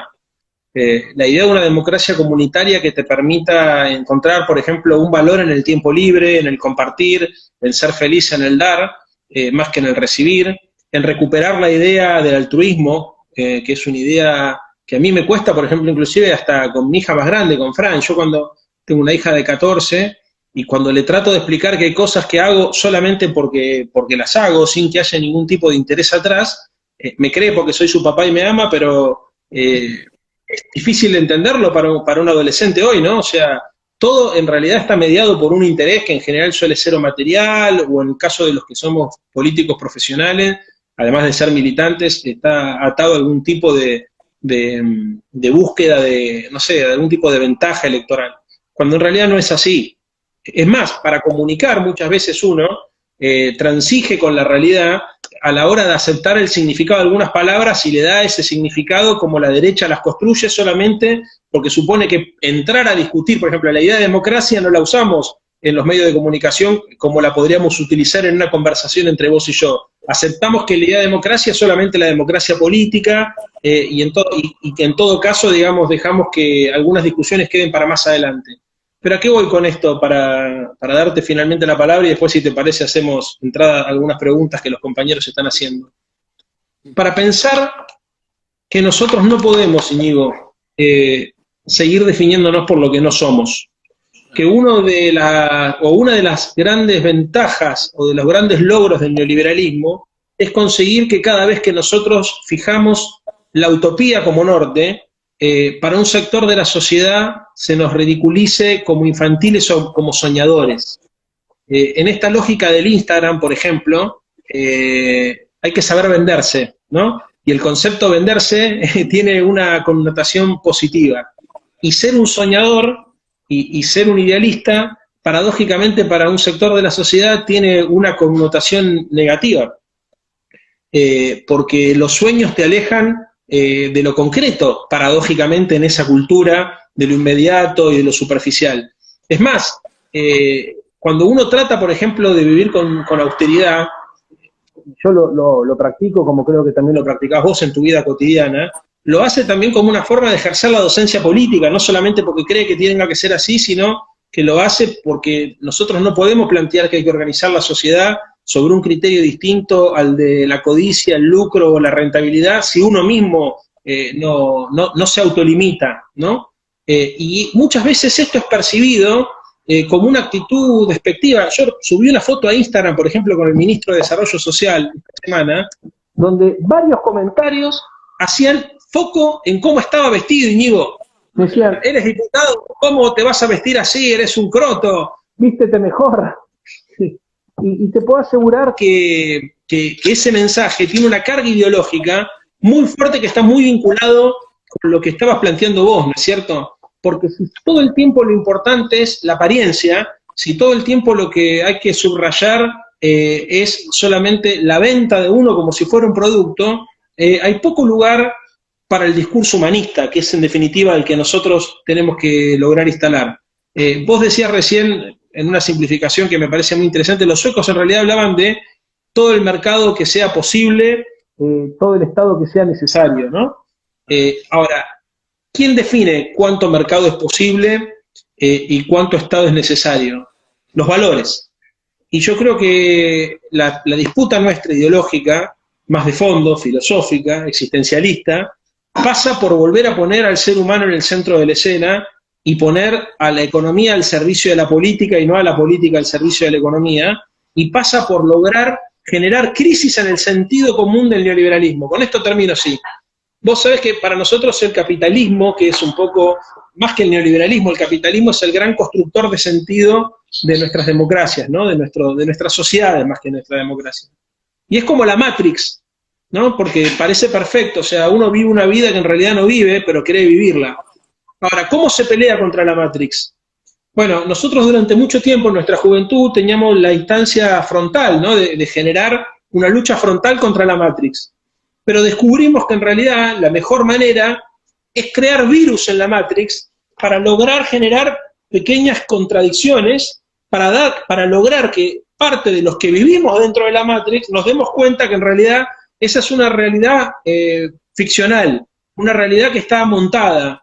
Que esto que decías vos, el sueño de 4 noches de ser rico, me permite a mí aceptar un sistema que me condena a ser pobre. Esa pelea de correr el velo, de correr el velo de la manipulación, requiere mucha creatividad, mucha inteligencia, mucha distancia y fundamentalmente, compañero y amigo, requiere de mucho amor. No podemos nosotros, como hablamos de la felicidad, dar esta batalla si no es entendiendo también que el amor y la amistad, el amor y la amistad entendida como el ejercicio del amor con compañeras y compañeros, se tiene que transformar en una bandera de acción política. De acuerdo. Creo que se nos va a cortar el vídeo porque llevamos 1 hora. ¿Cierras, guardas y vuelves a abrir el siguiente? ¿Cómo? ¿Sabes? Que creo que se nos va a cortar el vídeo porque llevamos 1 hora comentando. Había 2 cosas que me interesaban de lo que tú ponías encima de la mesa, ¿no? Una, yo no creo que el neoliberalismo se sostenga, porque la forma actual, digamos, de organizar nuestras sociedades, que es marcadamente injusta y que es un desastre, no creo que se sostenga tanto porque convenza a la gente de que es buena. Convence a la gente fundamentalmente, o digamos, sus defensores, les basta con decir que, bueno, que tiene cosas buenas, que tiene cosas malas que quizá tienen que ser corregidas y que, sobre todo, cualquier otra alternativa ha acabado en un desastre o en una cosa totalitaria, ¿no? Si eso fuera así, y yo creo que no, que yo creo que es así, si eso es así, en realidad nosotros no tenemos que dedicar mucho más tiempo a la crítica del neoliberalismo. Hay que mantenerla siempre, pero esa ya no sería la tarea principal. La tarea principal sería la construcción en nuestras propuestas, en nuestro discurso y en nuestras acciones políticas y en nuestras acciones de gobierno de la demostración pequeña, sitio a sitio, incluso de realidades micro a realidades micro, de que las cosas se pueden hacer de otra forma, ¿no? Generar certezas. Yo creo que para que nuestras propuestas políticas dejen de ser propuestas o para que nuestras apuestas dejen de ser apuestas de minorías muy politizadas y empiecen a ser asumidas como horizontes posibles por nuestros pueblos, hay que ofrecer certidumbres, hay que ofrecer garantías. La gente la gente está dispuesta a hacer saltos o a hacer aventuras cuanto más se haya hundido el orden en el que viven, ¿no? Pero si el orden en el que viven más o menos aguanta, aunque sea injusto, aunque sea con dificultades, si ese orden más o menos aguanta, eso significa que la gente no está dispuesta a muchas aventuras. Está dispuesta a cambiar algunas cosas, siempre que eso no me trastoque toda la vida cotidiana, siempre que eso no me obligue a que yo me eche la manta a la cabeza. Digamos, sí, cuando alguien es joven, es militante, está en la universidad o trabaja en el barrio, está muy dispuesto a entregar toda la vida para transformar su país. Pero en general nuestros conciudadanos no lo están. Nuestros conciudadanos, incluso si quieren algún cambio, lo quieren solo si ese cambio es más fácil y más posible que el mantenimiento de lo actual. Y eso significa que nosotros tenemos que ofrecer ejemplos concretos y garantías de que nosotros representamos el orden frente al desorden actual, ¿no? Yo creo que ahí es muy importante la cuestión de, digamos, los militantes deberíamos tener como 2 tareas, yo creo, en relación con eso. Por una parte, tenemos que tener una tarea de generar espacios donde la vida sea de otra forma. Que no solo son los partidos, o los sindicatos, o las agrupaciones. Hoy en día cualquier forma de juntarse ya es positiva. Porque el neoliberalismo gobierna disgregando, fragmentando. Así que nosotros tenemos que reconstruir sociedad. Y reconstruir sociedad sin que necesariamente siempre la sociedad sea, no sé, con valores de izquierdas. Digamos, reconstruir la posibilidad de que las fiestas en los barrios sean fiestas más organizadas por los vecinos que por empresas a las que se les entrega la concesión para que lo organicen. Y luego los vecinos ya veremos lo que hacen, pero no, yo de pequeño, o de cuando éramos más jóvenes, pues claro, ¿no? Que las fiestas estén llenas y de carteles políticos y pancartas, y eso es importante, a mí me gusta más, claro. Pero lo fundamental es que la gente cada vez, que vayamos produciendo cada vez más espacios de comunidad. Hay que ir construyendo más comunidad. Y construir comunidad es robarle espacios a la lógica del sálvese quien pueda del mercado, ¿no? Y eso se hace con la militancia. Y no estoy hablando solo de partidos, estoy hablando de clubs que van a la montaña, agrupaciones deportivas, agrupaciones gastronómicas, grupos de gente que se ayudan en redes de comercio justo, grupos que se intercambian libros o películas, gente con la que... Todo lo que consigamos que sea gozar en común frente a este régimen de la ansiedad permanente en solitario, eso ya es un avance. Incluso si no se le pone una etiqueta, digamos, de izquierda, eso ya es un avance para mí. Y luego, desde la política, desde las instituciones, nosotros tenemos que tenemos que tener un buen mapa de qué son aquellas cosas que hay que cambiar de forma definitiva para que cuando gane las elecciones el adversario, las gane ya teniendo que aceptar muchas cosas de lo que nosotros hemos avanzado. Por ejemplo, pongo un solo ejemplo para cerrar con esto. Los neoliberales le han prestado mucha atención desde siempre al urbanismo. Porque el urbanismo produce un tipo de forma de ser y no otra. Un barrio construido en torno a una plaza en la que te puedes sentar, bajas, te encuentras a la gente, construye una forma de ser y una forma de mirar la sociedad. Un tipo de urbanismo construido en torno a que tú sales del garaje con un 4x4, circulas a toda velocidad, solo te encuentras a la gente en la cola del supermercado y vuelves a toda velocidad a tu casa encerrado, construye otra relación con la sociedad. La sociedad es otra. Tú la ves de una manera diferente, según cómo vivas. No es una cosa moralista de que no puedes vivir en un sitio o en otro. ¿No? Nosotros tenemos que pensar cuáles han sido los elementos, a menudo no siempre institucionales, por los cuales el neoliberalismo ha hecho que sus valores se vivan como algo normal en la vida cotidiana, para poder dar nosotros la guerra por la vida cotidiana. Y la guerra por la vida cotidiana tiene que ver con el arte, tiene que ver con el urbanismo, tiene que ver con las redes de consumo, tiene que ver con la forma en la que vemos cine, tiene que ver con la música que producimos, ¿no? Digamos, nuestra obsesión debería ser que cuando estemos en posiciones de poder político, trabajar para que la vida cotidiana facilite espacios de comunidad, de goce en común, de solidaridad, de fraternidad, y vaya desmontando la dinámica permanente de la guerra de todos contra todos y del sálvese quien pueda, ¿no? Para mí, digamos, los gobiernos no duran siempre, porque siempre pierden elecciones. Y está bien que no duren siempre, porque eso es que hay libertad. Todos los que decían que no había libertad cuando había los gobiernos nacional populares, vosotros habéis vuelto a tener uno, pues han quedado como desnudos y como mentirosos porque ellos pudieron ganar elecciones, así que efectivamente había pluralismo sin ningún problema. Los gobiernos van y vienen, pero cada gobierno nuestro o de los nuestros debería plantearse qué cosas se pueden transformar para que cuando vengan ellos, vengan en una situación más difícil para ellos. Yo quiero que ellos tengan siempre la posibilidad de volver, porque es democracia, pero quiero que lo hagan apoyados solo en su capacidad de convencer, no en su dinero, no en que toda la organización de la vida cotidiana les favorece. Hay que ir destruyendo y rearticulando todas las formas de convivencia, las instituciones, las formas de organización del espacio social que normalizan sus valores y hacen que los nuestros sean muy raros, muy extraños, para que la competición sea más justa. Y para que vayamos normalizando cada vez más valores ecologistas, valores feministas, pero no valores en abstracto, formas de encarnarlos en la vida cotidiana, formas de vivir de acuerdo con esos valores. La tarea, me parece, de los militantes, sea en el espacio social o sea en el espacio institucional, debería ser siempre, ¿no?, ir pensando qué pequeñas conquistas de esas se hacen que luego cuando lleguen ellos no las van a poder deshacer, ¿no? Que luego incluso cuando lleguen ellos les va a costar mucho. A nosotros nos pasa la contra. Nosotros de repente, cuando de repente tenemos gobiernos municipales, regionales, nacionales, resulta que tienes que asumir una buena parte de lo que ellos han construido, pero no en las leyes, de lo que ellos han construido en la educación, en el deseo, en el urbanismo, en la sexualidad, en la economía, en las finanzas. Nosotros nos tenemos que plantear cuáles son esos pequeños bastiones que se pueden conquistar, a los que se les puede dar la vuelta y que van a resistir incluso una derrota electoral, ¿no? Y que van a ir normalizando un tipo de valores que hace que para cuando tengamos que dar la pelea para volver, volvamos en mejores condiciones. No tengamos que empezar de cero, porque si no parece que somos como, ¿viste el hámster este en la rueda que corre siempre pero empieza siempre del mismo sitio, ¿no? Para que el suelo mínimo desde el que peleemos sea cada generación más alto. Bueno, nuestra generación, la tuya y la mía, ¿dónde vamos a dejar el suelo? Pues lo vamos a dejar aquí, para que hoy ya esto no sea discutible. De aquí para abajo ya no es discutible, porque ya forma parte del patrimonio de toda la sociedad, ¿no?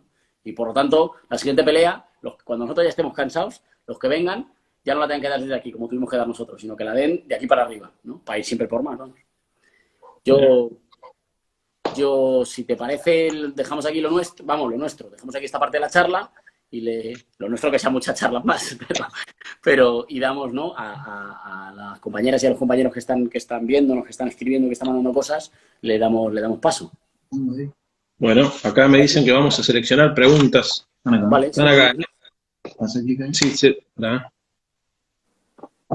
A ver. Hemos seleccionado vosotros, selecciono yo. A ver, una y una si querés. Te digo, a ver, estoy viendo acá las que han puesto. ¿Cuál es la tarea militante en la reconstrucción del tejido social de la pospandemia? Dice acá un compañero, Augusto. ¿Cuál es en la reconstrucción del tejido social post-pandemia? ¿Era? ¿Qué opinas vos, Ñu? La tarea militante, creo que igual parte de lo que acabas de decir tiene que ver con eso, me parece, ¿no? Yo creo Sí. que hay dos. Bueno, o le quieres dar. No, dale, dale vos. Ahí hay dos. A ver, por una parte, yo creo que hay que asumir que hay que entender que estamos en un momento que es un momento de oportunidad para ir a la ofensiva. Todo lo que estaba diciendo antes, digamos, esa idea central de que, bueno, pues en los momentos más duros de la crisis y de la pandemia ha sido la idea de que efectivamente tenemos un interés general, la idea de que los intereses de la sociedad no son la suma de los intereses de los individuos, sino que hay un interés colectivo, como sociedad, que hay un bien común, que ese bien común lo tienen que salvaguardar y lo tienen que trabajar y tienen que serle fieles para que se pueda realizar las instituciones y el Estado. La idea en realidad de que la economía es política y de que está sometida a la política. Es tan claro eso como que los estados han decidido durante el tiempo de la pandemia qué sectores paraban y qué sectores no paraban. Y se ha decidido qué sectores sí que tenían que ir a trabajar y cuáles se podían quedar en casa. Y se ha decidido qué cosas había que producir sí o sí y qué cosas no eran tan importantes. ¿Esto qué significa? Que en la excepción de la pandemia se han mostrado muchas cosas que son verdades que nosotros tenemos que aspirar a que sean verdades también en la vida cotidiana. También en la normalidad, sea, cuando la recuperemos. Espera que me estoy apuntando una cosa, perdona. Así que nuestra pelea debería ser que una buena parte de las cosas que han pasado durante los meses del confinamiento y durante la gestión del confinamiento y de la pandemia se conviertan en elementos que rijan también nuestra vuelta a la normalidad. Claro. Las cosas que han sido posibles cuando teníamos miedo tienen que ser posibles también, no solo para dejar de tener miedo, sino para vivir más felices, ¿no? Si el Estado español ha decidido... Perdona, dale. No, acá hemos visto, o por lo menos yo percibo, que hubo un primer momento de una reivindicación de lo público, de los lazos de solidaridad, y ahora estamos viviendo una suerte de retracción de eso, donde los sectores conservadores han sentido que tienen más margen para operar sobre la realidad y han planteado argumentos más individualistas, más antiestatistas. O sea, claro, esa sensación que yo sentí al principio de se pudieron poner en cuestionamiento algunos tótems del neoliberalismo, rápidamente se transformó en no nos vayan a tocar los privilegios, paren con la idea comunista esta de poner, no sé, la seguridad o el servicio privado de salud al servicio de todos, porque yo si me voy a internar no quiero que haya un negro al lado mío, en la cama de al lado, y ese tipo de discursos xenófobos horribles que se empezaron a escuchar y que tienen legitimidad. Sí creo que con el tema de la pospandemia, como decías vos, hay algo en la experiencia colectiva que me parece que tiene que salir de todo esto, que es que está claro, como dice también nuestro presidente Alberto, que si un virus imperceptible a los ojos logró poner en crisis todo el sistema, es que ese sistema que nosotros creemos perfecto y creemos que no tiene complicaciones, en realidad es muy vulnerable y que la única forma de enfrentar la vulnerabilidad y la fragilidad de la condición humana, porque, a ver, uno de los logros del capitalismo es hacernos creer que somos inmortales también, ¿viste? Claro. Nuestro cuerpo no se acaba, el planeta es infinito, sí. Claro. Y en realidad entonces, la pandemia viene a poner encima de la mesa que somos frágiles. Exactamente. Esa fragilidad y ese sentido de la finitud, que lejos de llegar a una situación nihilista, de vacío personal, conduzca al replanteo de lo que es importante y de lo que no lo es. De hecho, yo creo que un amigo mío me decía la vez pasada que una de las cosas que aprendió en esta pandemia es el valor del tiempo libre, ¿no? De poder compartir. ¿Y eso por qué? Porque te das cuenta que yo tengo dos hijas, ¿no? Antonio y Fran. Y bueno, por mi actividad política no puedo estar todo el tiempo con ellas. Pero me di cuenta que es una de las cosas. A ver, no es que me di cuenta por la pandemia. Tengo claro que estamos de paso en el mundo y que entonces la prioridad en los tiempos pasa más por los afectos que por ahí la pelea por otro tipo de conquistas, ¿no? Ojalá sirva, qué sé yo, porque también me parece que una de las consecuencias de la pelea contra el neoliberalismo es que en algún punto se nota que vos no, pero muchos de nosotros nos hemos en algunos momentos deshumanizado y hemos llevado la discusión a un terreno de mucha hostilidad, de lo que vos decías al principio de los números fríos, ¿viste? Discutir de economía, los números del PBI, las políticas públicas, las responsabilidades, hace que desconectemos nuestra labor militante de las cosas de la vida cotidiana. De hecho, hablamos en un lenguaje, tenemos un discurso, hoy menos que en otras oportunidades, pero que es muy, muy inaccesible, digamos, para la gente común. Entonces parece que, claro, esto que yo te decía recién de recuperar la idea de la amistad, de recuperar la idea nosotros decíamos la vez pasada, incluso la poesía como una herramienta de acción política, ¿no? Porque hay toda una dimensión también artística y estética que nosotros deberíamos poder poner en valor para combatir contra la estructura de valores del neoliberalismo, que lo único que produce son verdades en serie. Frente a esa lógica de la construcción de verdades en serie, la construcción artesanal, por ejemplo, yo te descubrí a vos, Íñigo, porque en el mejor sentido lo voy a decir, descubrí con tus videos que eras un artista, que eras un orfebre, un artesano, un tipo que construía con las palabras imágenes que tenían capacidad de demostrar que había otras lógicas de pensar la política y la vida. Si nosotros pudiéramos internacionalizar eso, porque hacer entrar en crisis el neoliberalismo es, entre otras cosas, crearle a la gente la imagen mental de que una sociedad distinta es posible.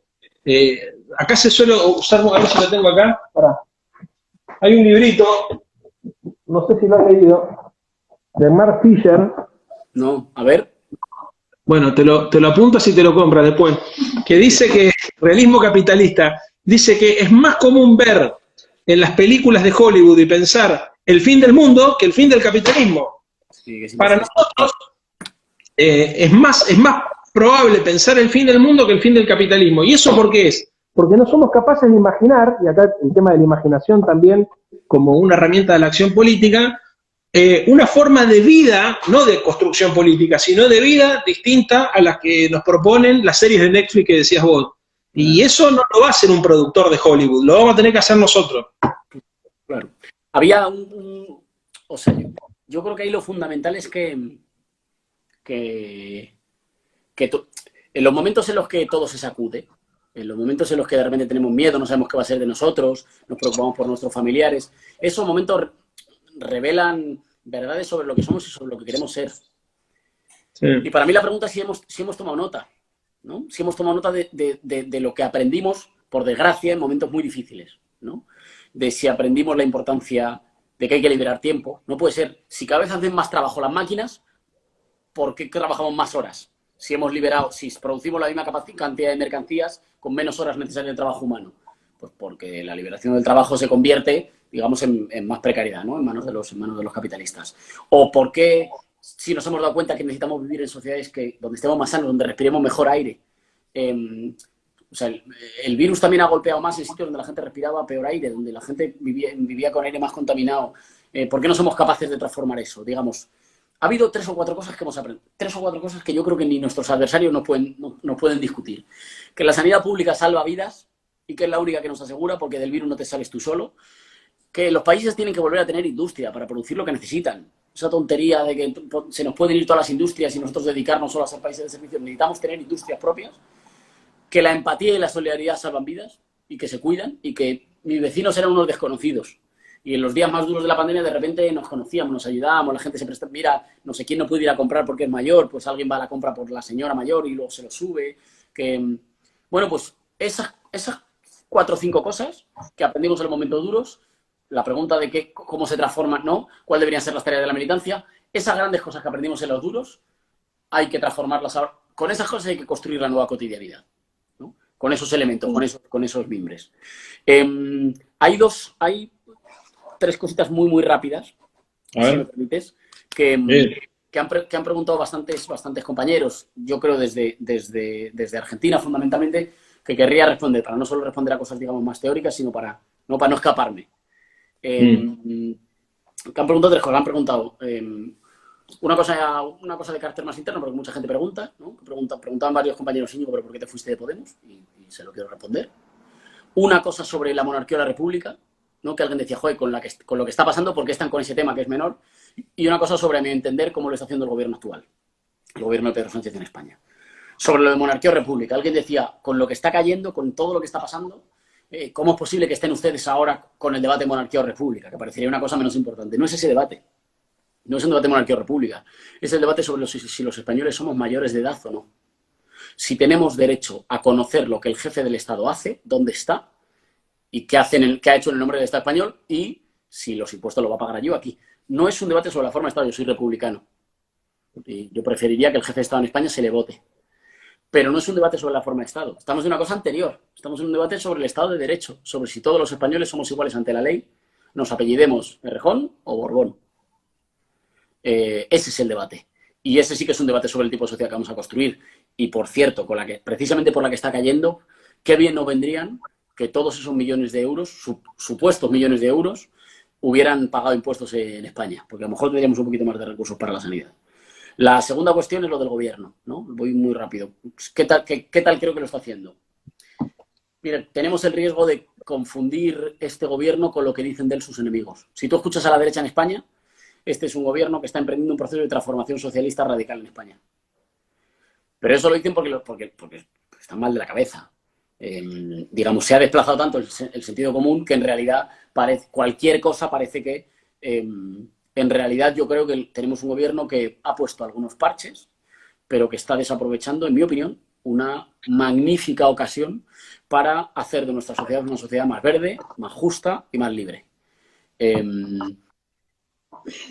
Hay 3 o 4 cosas, como blindar constitucionalmente la sanidad pública, como subirle los impuestos a los multimillonarios para que ayuden al esfuerzo nacional que estamos necesitando, o como emprender un programa de industrialización ecológica en nuestro país, de industrialización verde, de nuevas tecnologías y de nuevas energías, para las que el gobierno tiene recursos que están viniendo de Europa, mayoría social que lo va a entender y mayoría en la Cámara, mayoría parlamentaria como para avanzar. Y en mi opinión no está avanzando lo suficiente. Y no es un problema de que, bueno, es que a mí me gustaría más, pero bueno, todavía está avanzando. Es que estamos en un momento decisivo en el que se puede dar una gran ofensiva para salir de esta situación con sociedades más justas y con estados más fuertes y con economías más sólidas. Y en mi opinión, el gobierno Sánchez va lento, va atrasado y está dejando pasar una gran oportunidad. Ahora bien, nuestra posición es de apoyo crítico. Siempre que avanza estamos con ellos. Y cuando no avanza, le recordamos que no se debe quedar estancado en la pelea con las derechas, sino que lo que tiene que hacer es avanzar para desoligarquizar nuestro país. El adversario son las oligarquías, no sus 3 o 4 voceros que gritan, por mucho que griten, ¿no? Y sobre la cuestión de Podemos, que mucha gente pregunta, pues mire, hay una cuestión, digamos, de carácter ideológico y una de carácter político. Y, la de carácter ideológico a nadie se le escapa, digamos, mi orientación política desde siempre tiene más que ver con lo nacional popular que con las izquierdas clásicas. Así ha sido siempre, nunca lo he escondido, así está siempre en mis escritos, en mis entrevistas, en mis pronunciamientos políticos y siempre he pensado que militar con honestidad es dar la pelea por las ideas que uno cree. Y Podemos eligió, en mi opinión, un rumbo que tiene más que ver, digamos, con la izquierda clásica de toda la vida, con lo que fue en la trayectoria política de España de Izquierda Unida. Eso es muy legítimo, tiene sentido, representa a mucha gente, mucha menos que cuando lo fundamos, pero todavía representa a mucha gente y están en su derecho y son compañeros. Pero nunca he tenido interés en una fuerza política que se dedique a aglutinar a la izquierda. No, yo no comparto con la gente que cree que lo que hay que hacer es juntar a toda la izquierda y que sí ganamos. Lo que hay que hacer es construir un pueblo. Y eso se construye también con quienes a lo mejor ideológicamente o con las etiquetas piensan diferente, pero que cuando hablamos de cuestiones concretas o cuando apelamos a qué tipo de horizonte de país queremos, pueden estar de este lado, ¿no? Siempre he creído que la mayoría popular es una mayoría popular transversal y que el adversario no es la derecha, es la oligarquía.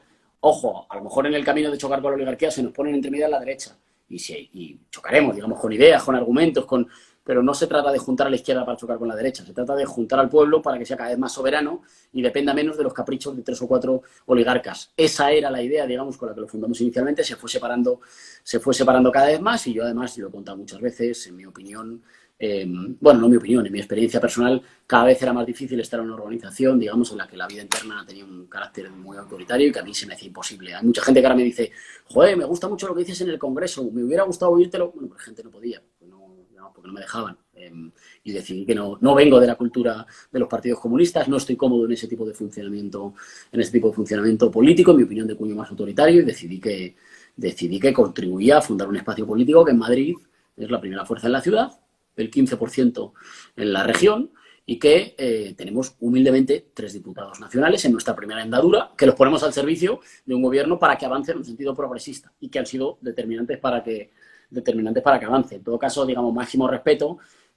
Nunca abordo estas cuestiones porque me parece que las cuestiones internas son menos interesantes, pero es verdad que hay mucha gente que pregunta. Seguramente el público español está harto de escuchar estas cosas porque los medios nos preguntan, pero los compañeros en Argentina pues seguramente no o sea, lo preguntan además con la mejor intención, con desconocimiento, joder, pues... Sí, claro.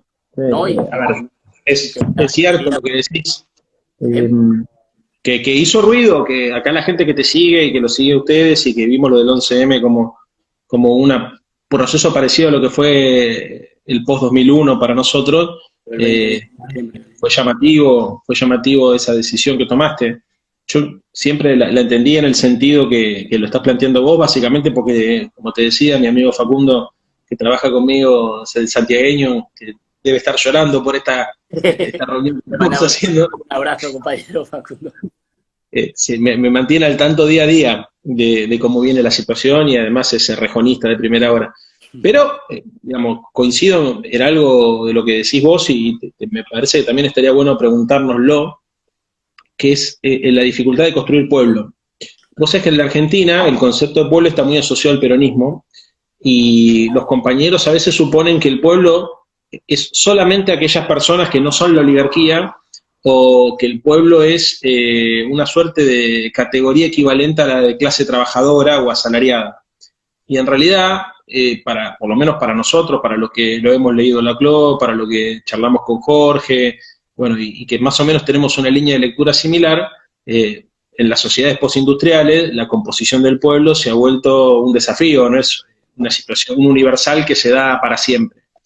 Y yo acá estoy manteniendo una discusión también con algunas compañeras y con algunos compañeros que en el afán de poder dar un debate más claro en relación a qué debería ser el gobierno popular, a veces encontramos como una suerte de simplificación binaria de la sociedad, donde algunos plantean que estamos los que estamos con el gobierno y la oposición y en el medio nada.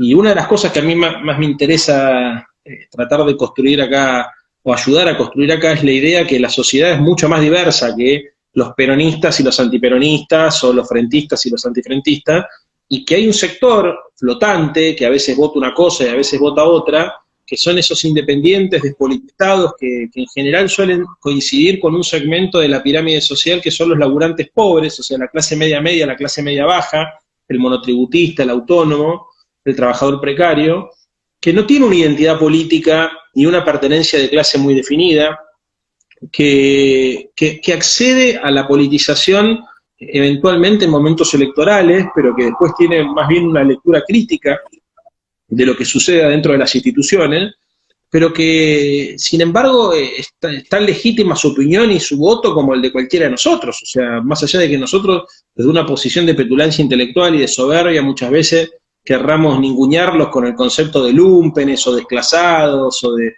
incluso algunos compañeros compañeras son más agresivos en el sentido de la caracterización de esa persona que no tiene por ahí una pertenencia ideológica más definida, y que obviamente muchas veces termina provocando un distanciamiento. Vos sabés que yo una de las cosas que decías, tomando también parte de lo que te vengo escuchando a vos, es que quien cree que es dueño de la verdad se equivoca enormemente y que la verdad es compartida, que la derecha incluso tiene una parte del pueblo también. O sea, nosotros podemos representar o creer que representamos más genuinamente y más legítimamente los intereses de la clase desposeída, pero quien no entiende que el 41% de lo que sacó la derecha en la última elección se construye con toda la élite y con toda la oligarquía de la Argentina, pero también con un pedazo del pueblo, porque si no es imposible sacar tantos millones de votos, no entiende la complejidad de la discusión, y no entiende además que no se trata solamente de agrupar a las organizaciones actualmente existentes, o sea, no es agrupar a la CGT con los movimientos sociales, con los partidos políticos y ya estamos, sino también es tratar de interpelar a aquellos ciudadanos que son parte de un colectivo que por ahí no está organizado, que es inorgánico, o que tienen una mirada por ahí menos gregaria, pero que también, digamos, tienen derecho a participar. A lo que voy, construir pueblo en la Argentina no es solamente construir un frente electoral o un frente político-social. Es lograr también incluir dentro de ese frente, que es imprescindible, pero no es suficiente, la posibilidad de que otros sectores sociales que no están politizados y que por ahí no tienen un lenguaje político que facilite su relación con nosotros, se incluyan y sean parte de una coalición de gobierno que los represente para poder mejorar, digamos, sus condiciones de vida, para poder cambiar. A mí me gustaría saber cómo se da también en España en esta situación lo que estamos discutiendo acá, porque creo que puede ayudar, digamos, ¿no? Claro, claro. Hay particularidades que son de cada país, pero hay cosas que son muy comunes con la reflexión, digamos, me inspiraba mucho, me sentía muy cerca de la reflexión que hacías, ¿no? Vamos a ver, en primer lugar, digamos, si la prensa conservadora o nuestros adversarios muchas veces nos califican de populistas, es un concepto que tiene mucha discusión intelectual, que a mí particularmente en absoluto me ofende, ¿no? Y que me parece que lo que hace, o sea, que lo que nos distingue es que nosotros ponemos el pueblo por delante incluso de la izquierda. Y yo soy de izquierdas, lo he sido siempre, mis padres lo han sido, fueron militantes contra la dictadura de izquierdas, pero yo pongo por delante el pueblo antes que la izquierda. ¿Qué significa eso? Porque eso no es solo retórica, no es una poesía. ¿Qué significa eso? Eso significa, en primer lugar, que la izquierda es un medio, que no es un objetivo en sí mismo. Claro. Digamos, uno se hace de izquierda porque cree en la libertad, en la fraternidad, en la justicia social, en la democracia. Pero la izquierda es el medio, es el coche que te lleva a algún sitio, pero es el instrumento. Yo no digamos, si es una metáfora izquierda, es por donde se sentaban en la Asamblea Nacional Francesa unos diputados y otros. No, digamos que es una metáfora que sirve cuando nos permite construir grandes mayorías. Pero es el medio, no es el objetivo. Y significa eso también, lo de que el pueblo está por delante de la izquierda, significa también que nosotros nos debemos también a gente a la que no nos va a votar nunca. Es decir, que nosotros militamos, intentamos gobernar, intentamos construir también para gente que nunca va a votar por nosotros, pero que son nuestro pueblo. Es más, incluso gente que a lo mejor equivocada, por prejuicios, nos puede incluso detestar, pero que nosotros queremos trabajar para que no pasen miedo por si no le renuevan el contrato a final de mes. Queremos trabajar también para que puedan poner la calefacción en invierno. Queremos trabajar para que puedan disfrutar de aire limpio en sus ciudades.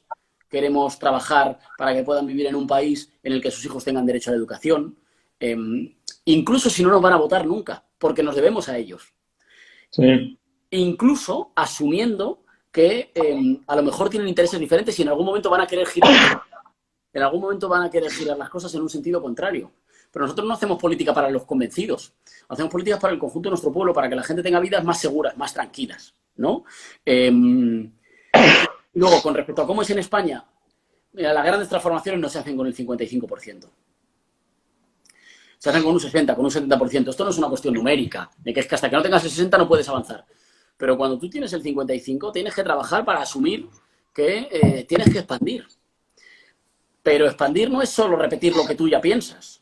Es que hay gente que a lo mejor ya te escuchó y no está contigo. Lo que tienes que hacer es asumir, plantearte por qué algunos sectores de gente humilde, de gente trabajadora, no está aquí, no está en este lado. Y qué cosas de sus tradiciones, de sus ideas, de sus prejuicios, de sus expectativas tienes que incorporar, tienes que escuchar y la hegemonía no es una labor de repetir permanentemente una cosa hasta que cale. Es una labor de mancharse del otro, ¿no? Y de asumir una parte de las razones del otro para construir una cosa que es más que la suma de las partes. Y en ese sentido, en España, las discusiones clásicas izquierda-derecha parten el pueblo en dos. Y además sacan a la oligarquía de la discusión. Hay una pelea permanente izquierda-derecha, mientras que en realidad los grandes señores del dinero, los déspotas que pueden hacerlo todo por levantar un teléfono, quedan fuera de la discusión. Y yo he insistido siempre, como forma de hacer política, en que se trata fundamentalmente de poner las razones concretas de la vida cotidiana, las expectativas de una vida diferente, encima de la mesa, de tal manera que nos permita agrupar transversalmente a gente que a lo mejor, por lo que votaban ayer, o por lo que votaban sus abuelos, o por su identificación histórica, están en diferentes lados. Pero que sobre cuestiones del futuro pueden estar en el mismo, ¿no? Sí. Y utilizar de forma laica los símbolos. Los símbolos valen si agrupan. Los símbolos valen si nos acercan a un mundo más justo, pero si no nos acercan, dan igual los símbolos. Nosotros no somos religiosos. Digamos, no, la izquierda en Europa tiene como tradición la bandera roja. La bandera roja sirve si sirve para construir mayorías populares. Si no sirve, da igual. Si en realidad la bandera roja era un instrumento para agrupar gente. Pero uno no se casa con los símbolos, se casa con los valores. ¿Los valores cuáles eran? El gobierno de los pobres, ¿no? Que los pobres tienen derecho a gobernarse para emancipar al conjunto de la sociedad. Esa es la idea. Bueno, déjame decirte algo. Vos sabés que a mí me pasa algo parecido a lo que te pasa a vos. Yo milité muchos años en la Unión Cívica Radical, que era es un partido afiliado a la Internacional Socialista, ¿no? Tuve la suerte de construir una relación de afecto muy cercana con el expresidente Alfonsín. Cuando Alfonsín se muere, empecé a sentir que ese partido, todos mis compañeros empezamos a sentir que ese partido que defendía los intereses populares se estaba transformando en lo que había combatido, en el orden conservador. Con el correr del tiempo tomamos una decisión que en aquel momento fue muy traumática, hoy la celebramos, que es abandonar el radicalismo y sumarnos al Frente para la Victoria. Lo que fue interpretado por muchos como que vos jugabas en River y pasabas a jugar en Boca. ¿Viste? Al día de hoy algunos me lo preguntan todavía, así que aprovecho también para decirlo, porque creo que es una respuesta colectiva esto, que explica el por qué muchos de nosotros tomamos la decisión de un partido a otro. Y la verdad es que yo siempre decía, yo soy hincha de San Lorenzo, ¿no? Yo soy hincha de San Lorenzo, ¿vos? Yo del Real Madrid. Sí, del Real Madrid. Si San Lorenzo juega con 3 en el fondo, juega con 5, voy a seguir siendo hincha de San Lorenzo porque mi pertenencia a ese club no está determinada por el estilo de juego. Está básicamente determinada por el barrio en el que vivo. Yo vivo en el barrio de Boedo, desde donde estamos transmitiendo en vivo. Muy cerca de acá va a estar la nueva cancha de San Lorenzo, a pocas cuadras de mi casa, y eso es parte de mi identidad. Ahora, yo no voy a ser militante de un partido político si está a la izquierda, si está a la derecha, si defiende a los de arriba o defiende a los de abajo, de cualquier manera. Porque uno es militante de unos valores. Exactamente, claro. Exactamente. Entonces, esos valores que son los que me llevaron a militar desde muy pequeño, yo tenía 13 años cuando me incorporé a la militancia, son exactamente los mismos valores que tenemos hoy, y los podemos llevar adelante con compañeros que tienen otra tradición cultural, pero la misma identidad ideológica, Íñigo. O sea, para nosotros el partido fue en su momento una suerte de familia que nos abrigaba desde el punto de vista cultural, más que ideológico. Hoy encontramos en este frente que lo conduce Cristina Fernández de Kirchner y Alberto Fernández, un espacio con... Mirá, siempre digo lo mismo, a mí muchas veces me preguntan en los actos, Santoro, ¿qué te dieron los kirchneristas para irte con el kirchnerismo?